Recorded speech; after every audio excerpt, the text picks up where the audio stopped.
इलाहाबाद विश्वविद्यालय की बात छोड़िए।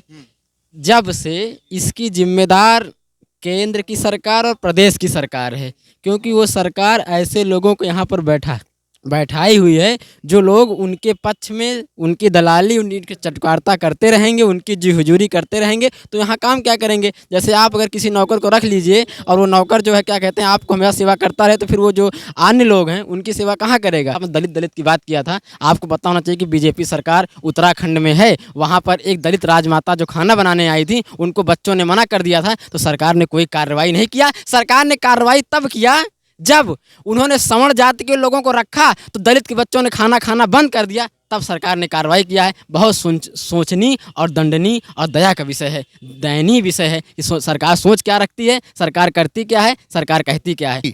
इलाहाबाद विश्वविद्यालय में आप प्लेसमेंट की बात कर रहे हैं। इलाहाबाद विश्वविद्यालय आज पिछले 3 सालों से बंद है। छात्र जब जब विश्वविद्यालय खोलने की मांग करता है तो उसको मिलती है क्या? विश्वविद्यालय खोलने के मांग के बदले उसको अगर मिलती हैं तो लाठियाँ मिल रही हैं, उसको मुकदमे मिल रहे हैं, उसको निलंबन निष्कासन मिल रहा है, नोटिस आ रही है। और आप कह रहे हैं प्लेसमेंट की बात, तो हमको लगता है यहाँ बरसों जवानों बीत गए होंगे यहाँ के प्लेसमेंट के लिए। और जो एक बात ये कहा जाता है कि इलाहाबाद विश्वविद्यालय आईएएस और पीसीएस की फैक्ट्री कही जाती थी, अब ये सपना हो चुका है। जो इलाहाबाद विश्वविद्यालय में शिक्षकों की कमी है, लगातार शिक्षकों की भर्ती, शिक्षकों की नियुक्ति ये लोग कर नहीं रहे हैं। शिक्षकों की इतनी कमी हुई यहाँ पे कि लड़के क्लास नहीं कर पाते हैं। जो रिसर्च स्कॉलर उनकी क्लास लेते हैं, जो रिसर्च स्कॉलर खुद किसी टॉपिक पे या खुद किसी सब्जेक्ट पे वो रिसर्च कर रहा हो, तो एक छात्रों को क्या पढ़ाएगा, वो क्या करेगा? तो पहले प्रोफेसर्स पढ़ाते थे, पहले प्रोफेसर होते थे यहाँ पे, तब यहाँ से आईएएस पीसीएस की फैक्ट्री कही जाती थी, तब यहाँ से छात्र आईएएस पीसीएस बनता था, निकलता था। जी, चुनाव तो बच्चों के हित के लिए ही है। और जहाँ तक सरकार की बात रही, सरकार ने बहाली किस लिए बंद की है उनका मुद्दा है। उन कहीं न कहीं यहाँ के लोग अपनी आवाज़ें उठाते थे सरकार की नीतियों के खिलाफ। पढ़े लिखे छात्र हैं हम लोग, और पढ़े लिखे छात्र ही पढ़ी लिखी ये नीतियों का अच्छे से विरोध कर सकते हैं, पुरजोर विरोध कर सकते हैं।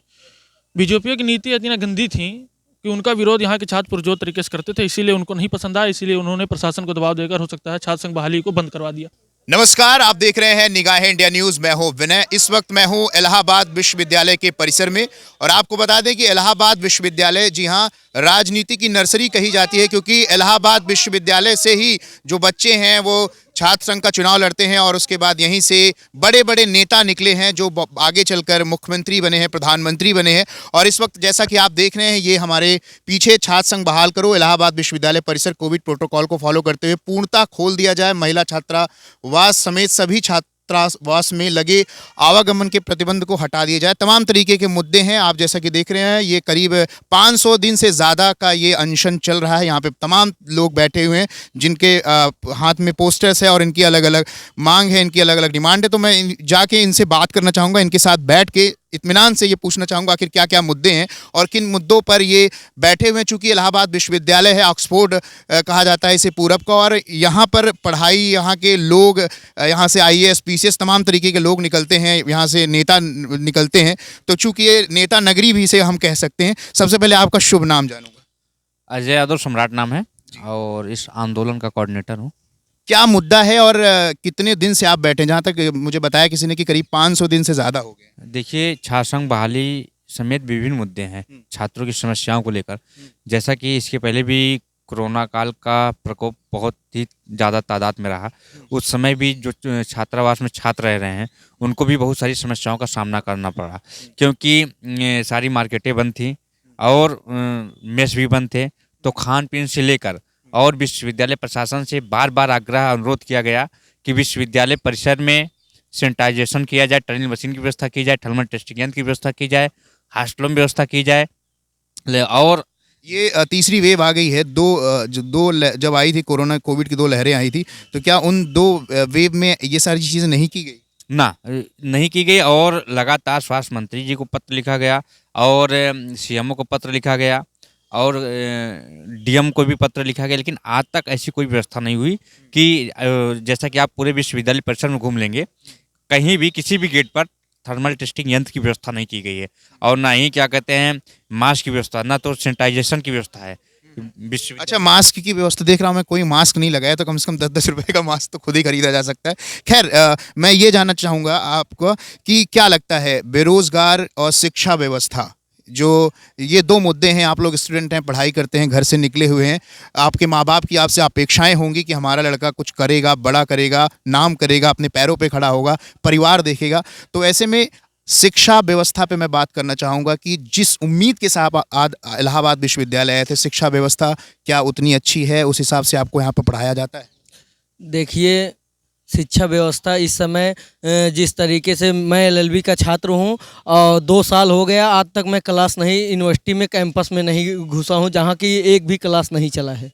और यहाँ पे क्या कहते हैं, लगातार समस्याएं रही हैं, लेकिन ना तो बीसी महोदय, ना तो यहाँ पे प्रॉक्टर, कोई भी सुनने के लिए यहाँ पे हम लोगों की बातें नहीं सुनता है। और 546 दिन से हम लोग अनवरत धरने पे बैठे हुए हैं, लेकिन हम लोगों की कोई सुनवाई नहीं है। इस आताताई सरकार के मतलब क्या कहते हैं, ये आताताई सरकार जो है लगातार नई शिक्षा नीति भी जो लाने वाली है, वो प्राइवेट 70% जो प्राइवेट कर रही है और 30% इसमें भी क्या कहते हैं, हम लोगों को शिक्षा से वंचित किया जा रहा है। अच्छा, निजीकरण की बात अगर आप करें, प्राइवेटाइजेशन की बात करें, तो क्या प्राइवेटाइजेशन सही नहीं है? क्योंकि प्राइवेटाइजेशन से कुछ लोगों का ये भी कहना है कि इससे नौकरियों का अवसर बढ़ते हैं, इससे क्या होता है कि ज़्यादा नौकरियां लोगों को मिलती हैं। और क्या सरकारी नौकरी उचित है? कितने लोगों को सरकारी नौकरी दी जाएगी? 130 करोड़ की जनसंख्या है, तो इस पे क्या कहना चाहिए? 130 करोड़ की जनसंख्या है, लेकिन यहाँ प्राइवेट अगर कर रहे हैं तो पहले तो हम लोगों को वहाँ तक हम पहुँच ही नहीं पाएंगे, क्योंकि यहाँ पे मठाधीश और क्या कहते हैं जो दलाल बैठे हुए हैं, वहाँ तक हम लोगों को पहुँचने ही नहीं देंगे, अपने ही लोगों को वहाँ पे भर देंगे। नहीं तो आप देख लीजिए, शिक्षा के ही क्षेत्र में अभी क्या कहते हैं, ये 69,000 वैकेंसी आई थी, उसमें 23,000 ओबीसी और मतलब 7,000। आप पढ़े लिखे हैं, आप छात्र हैं और आप यहाँ इलाहाबाद विश्वविद्यालय में पढ़ते हैं। अनुप्रिया पटेल, केंद्रीय मंत्री, जो कि अपना दल जो भाजपा में हैं इस वक्त, उन्होंने ये कहा था कि ये जो ओबीसी है इसके साथ कहीं ना कहीं धोखाधड़ी हुई है। स्वामी प्रसाद मौर्य, तमाम तरह के नेता जो हैं, उन्होंने इस बारे में बात की कि आरक्षण जो है वो आरक्षण में धोखाधड़ी हुई है। तो क्या ये बात सच है? आरक्षण में धोखाधड़ी बहुत पहले से हो रही है और आगे भी होगी। इनको अभी मतलब क्या कहते हैं, इनको समझ में आता है कि मंत्री पहले बना के फिर 1 साल फिर हटा दिए, फिर मंत्री क्या कहते हैं बना दिए। ये सिर्फ पटेल वोट को मोटिवेट करने का काम कर रहे हैं और वोट को बस क्या कहते हैं, अभी दलितों को भी मंत्री बना दिए हैं, लेकिन दलित और सर्व समाज जान गया है और इनके अब चुगलीबाजी में आएगा नहीं। और दलित समाज भी जान गया है और इस बार समाजवादी पार्टी की सरकार बनने जा रही है, ये तय हो गया है। ये दलित, मैं शिवशंकर सरोज एक दलित छात्र हूँ, मैं बताना चाहता हूँ कि इस बार समाजवादी पार्टी की सरकार आ रही है। अच्छा, दलित की जब बात चली है तो मैं ये जानना चाहूँगा कि अभी योगी आदित्यनाथ जी और साथ में सांसद रवि किशन जो गोरखपुर के हैं, ये अभी उनके साथ उनके घर पहुँचे थे और वहाँ पे उन्होंने खाना खाया और खाना खा के इसकी फ़ोटोज़ भी बड़ी वायरल हो रही है। तो जब बात आई है, जात पात की बात आई, क्योंकि ये जात पात हो रहा है, क्या ज़रूरत है? जब चुनाव आया तभी लोगों को दलित याद आते, तभी लोगों को पिछड़ा वर्ग याद आता है, तभी लोगों को ब्राह्मण याद आते हैं, तभी लोगों को क्षत्रिय याद आते हैं, तमाम तरीके की बातें होती है। तो मैं जानना चाहूँगा कि जो इलाहाबाद विश्वविद्यालय है, ये शिक्षा की भूमि है, यहाँ पे सब शिक्षा ग्रहण करने आते हैं, क्या यहाँ पर भी जात पात है?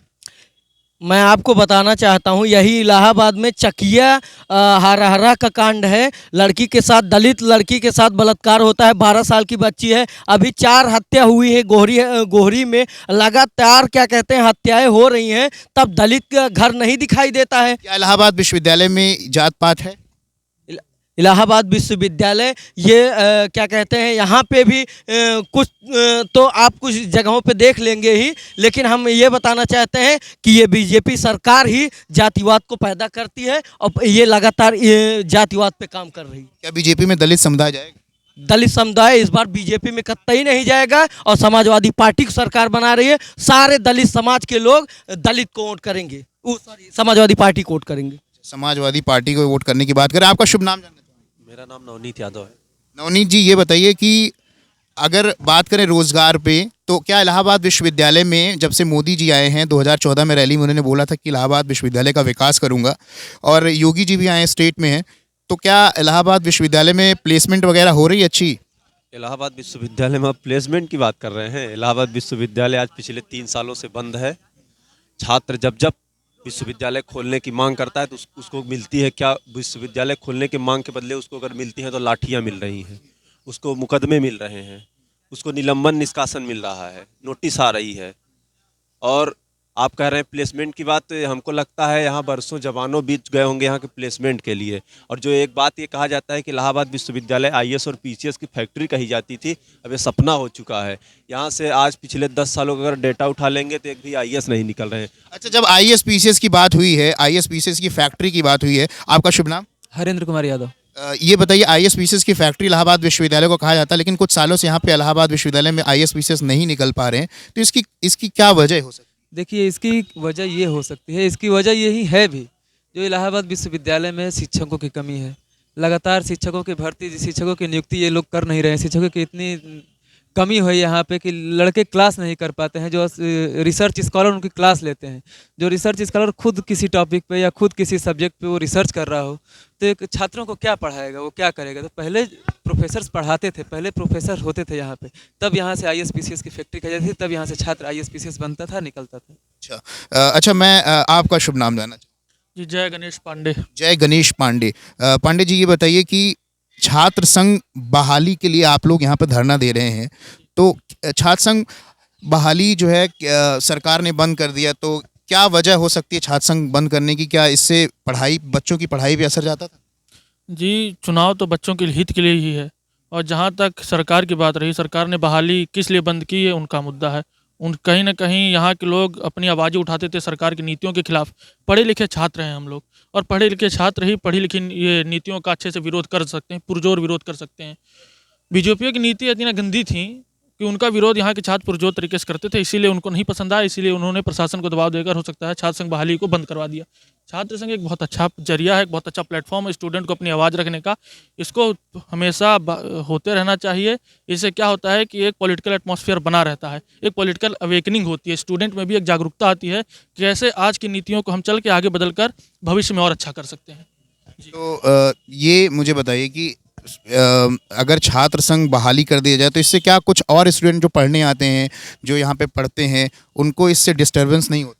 जी, डिस्टर्बेंस कहाँ किस लिए होता है? ये छात्र संघ उन्हीं के लिए ही है, ताकि अगर शिक्षा में कोई गिरावट हो, शिक्षा के स्तर में कोई गिरावट हो, छात्र संघ के माध्यम से अपनी आवाज़ों से वो बता सकें कि शिक्षा में कोई गिरावट है। ये हित की बात है, अहित कहाँ हो रहा है इसमें छात्रों का? ये छात्रों का पूरा समर्थन किया जा रहा है छात्र संघ द्वारा ही। अगर एडमिशन में कोई दिक्कत आ रही है तो पहले छात्र नेता ही जाते हैं, टीचर नहीं आते हैं, वीसी नहीं आता है, पहले छात्र नेता जाते हैं उनकी हेल्प करने के लिए। अच्छा, इलाहाबाद विश्वविद्यालय में कुछ बदला है जब से भाजपा सरकार आई? जी, बदला अगर हम सकारात्मक ये पॉजिटिव तरीके से देखें तो कुछ नहीं बदला है, निगेटिव ही निगेटिव चीज़ें हुई हैं। छात्र संघ रोक दिया गया, यहाँ पे भर्तियों में धांधली हो रही है, यहाँ पे प्रशासन सुन नहीं रहा है। अभी ये आज हम आपसे बता देना चाहते हैं कि हम पिछले कई दिनों से परेशान हैं, हमारे डॉक्यूमेंट रेडी नहीं हो पा रहे हैं। आज हमारे कंट्रोलर साहब पता नहीं कहाँ नींद दबा के सोए हुए हैं, फ़ोन तक नहीं उठा रहे हैं, हमारा डॉक्यूमेंट नहीं बन पा रहा है। ये सब चीज़ें अब हम यहीं हम भी छात्र संघ हमारे भैया लोग की मदद लेने ही आए हैं कि हमारी आवाज़ पहुँचाई जाए, हमारा डॉक्यूमेंट बने, कहीं हमारा एडमिशन। किस चीज़ का डॉक्यूमेंट? जी, हमारा जेएनयू में एडमिशन हुआ है, कल लास्ट डेट है, नहीं तो एडमिशन कैंसिल हो जाएगा। उसी के परिवेश में हमको हमारी मार्कशीट चाहिए, और मार्कशीट नहीं बनी है तो कॉन्फिडेंशियल दीजिए। जो लोग ऑफिस में ताला मार के अपने घरों में सोए हुए हैं, इनको ये चिंता नहीं कि विद्यार्थी परेशान हो रहा है। कोरोना सबके लिए है, मार्केट में इतने लोग घूम रहे हैं, तो ये लोग नाइट कर्फ्यू की बात करते हैं। यूनिवर्सिटी कैंपस में किस चीज़ का? आप ऑफिस में बाबू को तो रखिए ताकि शाम हो, काम हो सके। तो इसी सब के लिए छात्र संघ यही सब आवाज़ उठाता है कि छात्रों की आप सुने, उनको क्या दिक्कत है, आप अपने घरों से नींद से उठिए, रजाई छोड़िए और काम कीजिए। तो ये सब अपने घर में सोए हुए हैं। बिल्कुल, ये कह रहे हैं कि लोग अपने घरों में सोए हुए। सरकारी जो यूनिवर्सिटी है इलाहाबाद विश्वविद्यालय, जिसे पूरब का ऑक्सफोर्ड कहा जाता है, और चूंकि जब यहाँ पर इस तरीके से लोगों का इतना लेट एटीट्यूड होगा कि बच्चों को उनको एडमिशन के लिए डॉक्यूमेंट्स नहीं मिल पा रहे हैं, वो काउंसलिंग में नहीं पहुँचेंगे, तो उनका भविष्य क्या होगा? तो ये एक बड़े चिंतनीय विषय है। इलाहाबाद विश्वविद्यालय जो कि केंद्रीय विश्वविद्यालय है। आपका नाम जानना चाहूँगा? ऋषि यादव मेरा नाम है। ऋषि जी, ये बताइए कि इलाहाबाद विश्वविद्यालय में इतने सारे, मतलब आप एक भाई साहब बता रहे हैं कि उनको एडमिशन लेना है, उनकी काउंसलिंग है, लेकिन अभी तक जो यहाँ के लोग हैं वो सोए हुए हैं, और वो आज परेशान हैं वो, क्योंकि कल उनकी काउंसलिंग है। तो ऐसे कैसे काम चलेगा? देखिए, इलाहाबाद विश्वविद्यालय की बात छोड़िए, जब से इसकी जिम्मेदार केंद्र की सरकार और प्रदेश की सरकार है, क्योंकि वो सरकार ऐसे लोगों को यहाँ पर बैठाई हुई है, जो लोग उनके पक्ष में उनकी दलाली उनकी चटकारता करते रहेंगे, उनकी जी हुजूरी करते रहेंगे, तो यहाँ काम क्या करेंगे। जैसे आप अगर किसी नौकर को रख लीजिए और वो नौकर जो है क्या कहते हैं आपको हमेशा सेवा करता रहे, तो फिर वो जो अन्य लोग हैं उनकी सेवा कहाँ करेगा। तो ये लोग जो है सिर्फ छात्रों को दमन का नीति अपना करके ये लगातार प्रयास कर रहे हैं कि छात्र इलाहाबाद विश्वविद्यालय में इनरोल्ड हो जाए और विश्वविद्यालय का दर्शन ना करने पाए, अशिक्षित रहे। अगर अशिक्षित रहेगा सत्ता सवाल नहीं पूछेगा। इसका सिर्फ एक कारण है कि प्रदेश की सरकार 22 में हटा देनी है और 24 में सरकार केंद्र की भी, तभी जाकर के हिंदुस्तान का विकास होगा। उसके साथ साथ उत्तर प्रदेश का विकास होगा, विश्वविद्यालय का विकास होगा और छात्रों का विकास होगा। और जब छात्रों का विकास होगा तब देश का विकास होगा। इसकी एक शिक्षा व्यवस्था पे क्या सुधार नहीं हुआ है? नहीं, बीजेपी सरकार शिक्षा व्यवस्था को सिर्फ निजीकरण, व्यवसायीकरण और पूंजीपतियों के बच्चों के लिए सुदृढ़ बनाया है। गरीबों का कोई स्थान नहीं है। आप देख सकते हैं लगातार हॉस्टलों की फीस बढ़ा दी गई थी। शिक्षा व्यवस्था में जो नई शिक्षा नीति लेके आए हैं, ये नई शिक्षा नीति सिर्फ जो लोग आरएसएस के बड़े लोग हैं उन्हीं लोगों के लिए है, गरीबों के लिए नहीं है ये। अच्छा, नेता लोग बनते हैं यहाँ छात्र संघ से। ये इलाहाबाद विश्वविद्यालय जो है वो राजनीति की नर्सरी कही जाती है। यहाँ से बड़े स्टूडेंट जो हैं वो तैयार होते हैं, आगे चलकर मुख्यमंत्री, प्रधानमंत्री, बड़े बड़े राजनेता बनते हैं। तो वैसे में छात्र संघ को लेकर ऐसी क्या दिक्कत हो गई सरकार को?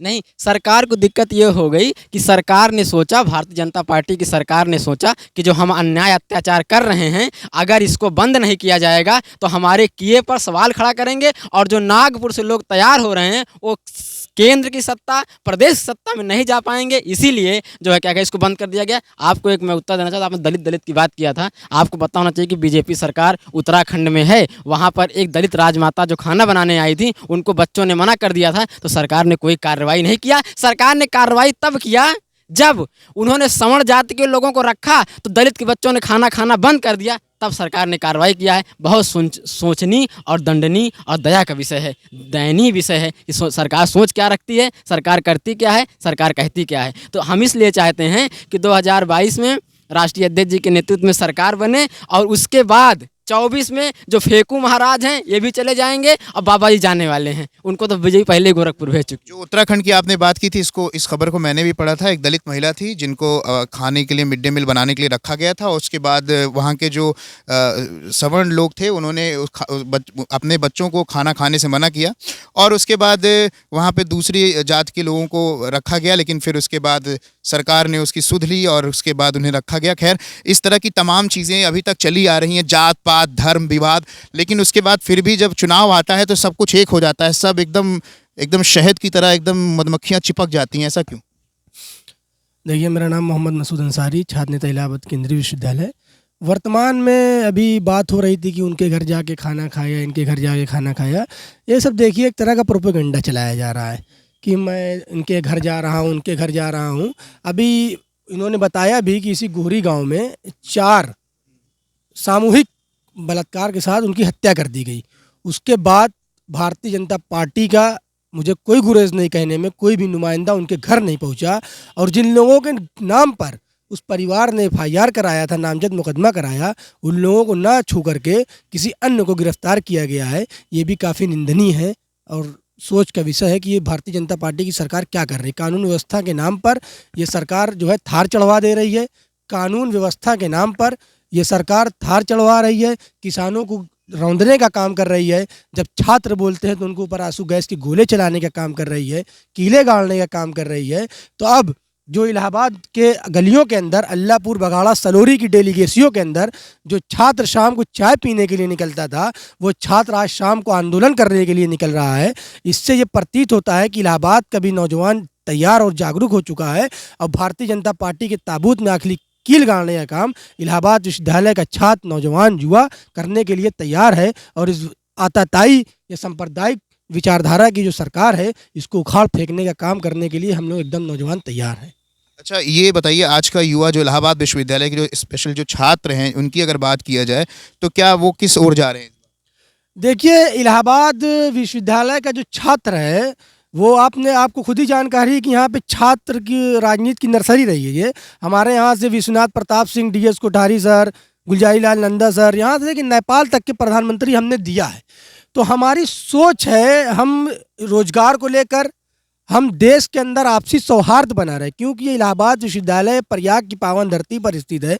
गंगा जमनी तहजीब को जो बरकरार रखने वाली जो सरकार होगी, हम उसको लाएंगे। जो देश के अंदर धार्मिक उन्माद को जो फैलाने वाले लोग हैं, जो तथाकथित तौर पर धर्म के नाम पर राजनीति करने वाले लोग हैं, जो राम के नाम पर नाथुराम के चीज़ों को यहाँ पर लाना चाह रहे हैं, उनके खिलाफ हम लोग बोलने वाले लोग हैं और हम लोग उनको कतई बर्दाश्त नहीं करेंगे। और देश के अंदर जो अपनत्व, भाईचारा, एकता और अखंडता की बात करेगा, उसको हम लोग सरकार में लाने के लिए प्रयासरत हैं।